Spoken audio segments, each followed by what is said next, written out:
रामदास चौधरी मंगल सिंह के बारे में जानवरों की देखरेख करता था।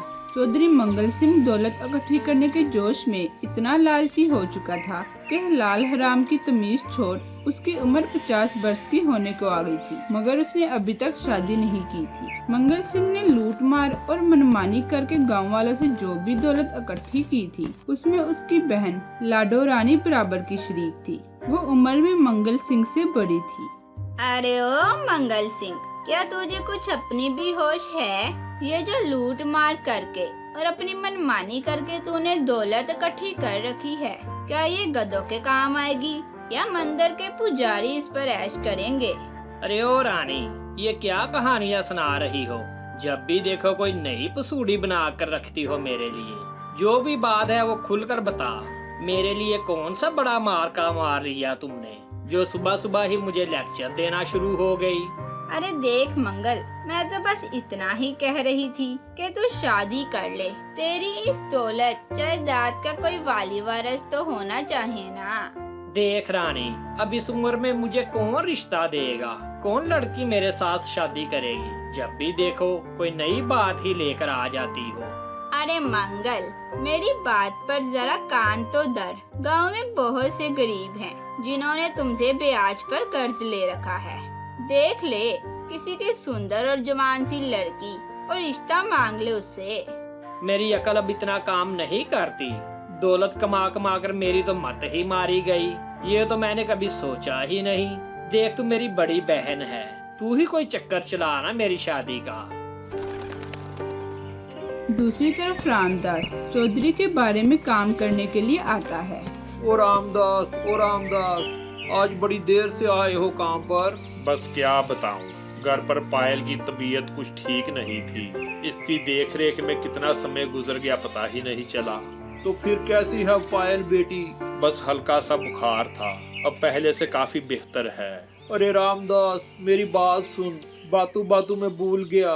सुबह तुझे चौधरानी जी बड़ा याद कर रही थी। चौधरानी जी को मेरी याद कहाँ से आ गई? ये तो मुझे पता नहीं, बस तुझे हवेली बुलाया है। ठीक है, चला जाऊंगा। रामदास चौधरानी का संदेश सुनकर बड़ी चिंता में आ जाता है, क्योंकि वो घरेलू मजबूरियों के कारण वक्फे से मंगल सिंह से बहुत सारा कर्ज ले चुका था, जिसका ब्याज तो क्या, उसने असली रकम में से भी अभी तक कुछ नहीं लौटाया था। रामदास डरता डरता हवेली पहुंच जाता है। आओ रामदास, अच्छा हुआ तुम आ गए, नहीं तो मैं गरेंगो को भेजने ही वाली थी कि वो जाए और तुझे घर से बुला कर लाए। गरेंगो का नाम सुनकर रामदास के पांव तलों जमीन निकल जाती है। वो डरते हुए बोलता है, चौधरानी जी, मेरी क्या मजाल आपका संदेश मिले और मैं आपकी खिदमत में हाजिर ना हूँ। पायल बेटी की तबीयत कुछ ठीक नहीं थी, इसी कारण थोड़ा सा लेट हो गया। क्षमा चाहता हूँ। अच्छा चल छोड़ इन बातों को, इधर बैठ। पायल से याद आया, उसकी अभी तक शादी नहीं की तूने? चौधरानी जी, बस क्या बताऊं, आप तो जानती हो बिन माँ के बच्ची है। ऐसे ही मुंह उठाकर थोड़ा ही इसकी शादी कर दूंगा। कोई अच्छा सा रिश्ता देखूंगा और आपको बताए बगैर तो इसकी शादी नहीं कर सकता मैं। अच्छा रामदास, मेरी बात सुन और तुझे जैसा कहूँ वैसा ही करना है।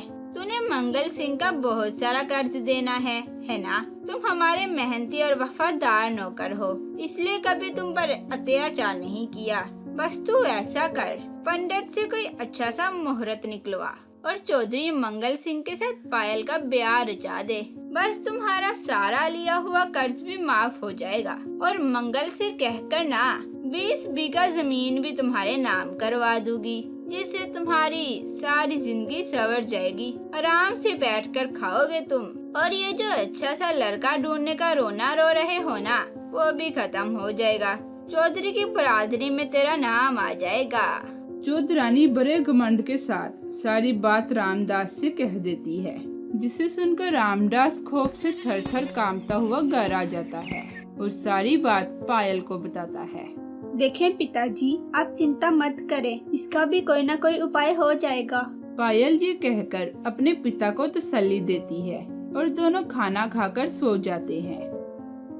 दूसरे दिन जब वो सोकर उठते हैं तो उन्हें खबर मिलती है कि पायल के दूर के चचा की मौत हो चुकी है, जिसे सुनकर बाप बेटी को बहुत दुख हुआ। मगर खुशी इस बात की थी कि पायल के चचा करोड़पति थे और उनके आगे पीछे कोई नहीं था। उन्होंने मरते समय वसीयत की कि मेरी सारी जायदाद मेरे गरीब रिश्तेदारों में बांट दी जाए। पिताजी, हमें भी चचा की मौत पर जाना चाहिए। हो सकता है हमारे हिस्से में भी कुछ पैसे आ जाएं और ठाकुर मंगल सिंह का कर्ज उतार कर ये जो नई मुसीबत आन पड़ी है, इससे हमारी जान छूट जाएगी। बेटी, इतना दूर का सफर है, मुझसे ना हो पाएगा। और बहुत से रिश्तेदार पहले ही मेरे भाई की दौलत पर गात लगाए बैठे थे। अब तक सब कुछ लूट खसूट कर भाग चुके होंगे सारे रिश्तेदार। हमारे हथे कुछ नहीं आने वाला बेटी। पिताजी, आप ना सही, मुझे तो जाने की इजाजत देना। जो किस्मत में होगा देखा जाएगा। पायल रामदास से इजाजत लेकर जंगल रास्ते चल पड़ती है अपने चाचा के गांव जाने के लिए। सारे दिन की थकी हारी पायल शाम को जब चाचा के गांव पहुंची तो उसे पता चलता है कि दौलत तो क्या, उसके चचा के घर की ईंटें भी रिश्तेदार उठाकर ले गए। जिस जगह चचा का घर था, पायल मन ही मन में रिश्तेदारों को बुरा भला कहते हुए रात गुजारने के लिए वही लेटकर सो जाती है। अभी रात आधी भी नहीं गुजरी थी कि एक पुरअसरार आवाज से पायल की आंख खुल जाती है। वो खामोशी से कान लगाकर आवाज की तरफ ध्यान देती है तो आवाज जमीन के अंदर से आ रही थी। अब क्या करूं? पहले क्या कम मुसीबतें पड़ी हुई थी, जो एक और मुसीबत आ गई। अब पता नहीं जमीन के अंदर क्या बला है। पायल अभी अपने आप से बातें कर ही रही थी कि जमीन के अंदर से एक छोटा सा पेड़ नमूदार होता है, जो रात के अंधेरे में ऐसे चमक रहा था जैसे चांद निकल आया हो। पायल उस पौधे की खूबसूरती देखकर बहुत खुश हुई। अरे वाह, इतना सुंदर छोटा सा पेड़। चलो कोई बात नहीं, चचा की दौलत तो हाथ नहीं लगी। इस छोटे पेड़ को ही चचा की निशानी समझकर घर ले जाऊंगी। पायल एक गमले में लगाकर उस पेड़ को घर ले आती है और घर के एक कोने में डेकोरेशन पीस बनाकर रख देती है। दूसरी तरफ, अरे ओ देखो रानी दीदी, कुछ दिन पहले तो बड़ा उद्यम मचा रखा था, शादी कर लो शादी कर लो। अब क्या हुआ? बस इतने में ही शौक पूरा हो गया मेरी शादी का। मुझे तो लगता है मेरी शादी तुम खुद ही नहीं होने देती। ये तो तूने तमाशा बना लिया है। बस थोड़ा समय गुजरता है मेरी शादी का शोशा छोड़ देती हो, और जब मैं भूल भाल जाता हूँ तो चुप हो जाती हो। अरे चल चुप कर, जरा टर न कर। जितनी मुझे चिंता है ना तेरी शादी की, शायद ही किसी बहन को हो। वो रामदास पता नहीं कहाँ मर गया। उसकी लड़की के साथ तेरे रिश्ते की बात ही तो की थी मैंने। हाँ ना में जवाब देना तो दूर की बात, वो तो ऐसे गायब हुआ जैसे गधे के सिर से सींग। बड़े दिनों से नजर ही नहीं आया। मेरी बात सुन, ये ग्रेंगो किस मर्ज की दुआ है?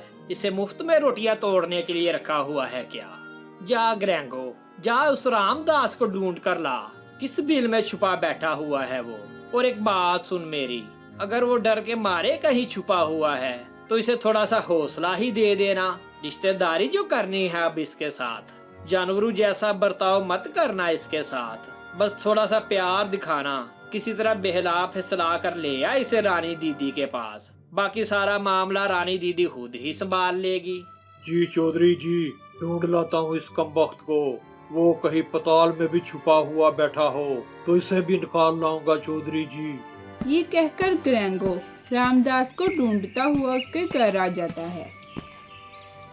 अरे ओ रामदास, अरे कहाँ छुपा बैठा है? बाहर आ, मुझे काम है तेरे साथ। ग्रेंगो की आवाज सुनकर घर के पीछे छुपा हुआ रामदास जंगल की तरफ 9-11 हो गया। पायल घर से बाहर आकर ग्रेंगो से झूठ बोल देती है।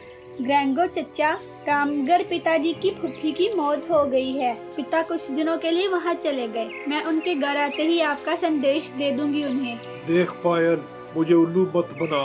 रामगढ़ का रास्ता मुझे भी आता है। तुम्हारे लिए बेहतर यही है कि अपने पिता को जल्दी जल्दी हवेली भेज देना। चौधरी जी को जरूरी काम है तेरे पिता से। ग्रेंगो चौधरी का संदेश देकर वहाँ से चला जाता है। रानी चिंता के आलम में घर के कोने में पड़े छोटे पेड़ को देख रही होती है तो उसे याद आया कि उसने कभी उस पेड़ को पानी ही नहीं दिया। ये सोचकर वो जल्दी जल्दी पेड़ को पानी देना शुरू कर देती है। ऐसा करते ही अचानक पेड़ से कीमती मोती निकल आते हैं, जिसे देखकर पायल दंग रह गई। अच्छा, तो ये है चचा के अमीर होने का राज। ये पौधा तो जादुई है।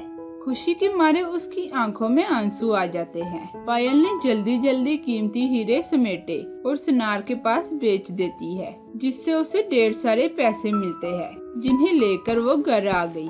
घर आकर पायल क्या देखती है, रामदास भी जंगल से छुपता छुपाता घर आ चुका होता है। पायल अपने पिता को सारी बात बताकर, पिताजी ये पैसे लें और चौधरी मंगल सिंह का सारा कर्ज लुटा दो। रामदास खुशी खुशी वो पैसे लेकर चौधरी की हवेली आ जाता है। आओ आओ रामदास, बड़े दिनों के बाद शक्ल देखी तेरी। मेरी हवेली और बाड़े में से काम छोड़कर भाग गए हो क्या? और जो मुझसे इतनी बड़ी रकम कर्ज ले रखी है तूने, उसका क्या बनेगा? कौन वापस करेगा? चौधरी अभी ये बोल ही रहा था तो रामदास सारे पैसे चौधरी के हवाले कर देता है। ये लो चौधरी जी, ब्याज समेत सारा कर्ज जो मैंने आपसे ले रखा था। मैं ठहरा गरीब सा बंदा, मेरी क्या मजाल आपके पैसे खा जाऊं। ये सुनकर मंगल सिंह का मुंह खुला का खुला रह गया। दूसरी तरफ रामदास अपने घर आ जाता है और पायल के साथ हंसी खुशी अपना जीवन बिताने लगता है। उन्हें जब भी पैसों की जरूरत पड़ती तो वो पेड़ से हीरे निकाल कर बेच देते। वो दोनों लाचार और गरीब लोगों की भी खूब मदद करते। इस तरह मंगल सिंह की दौलत उसके किसी काम न आई और वो कुंवारा ही बुरा होकर मर गया। उसके मरने के बाद उसकी सारी दौलत पर सरपंच कब्जा कर लेता है और सब गरीब गांव वालों में बांट देता है।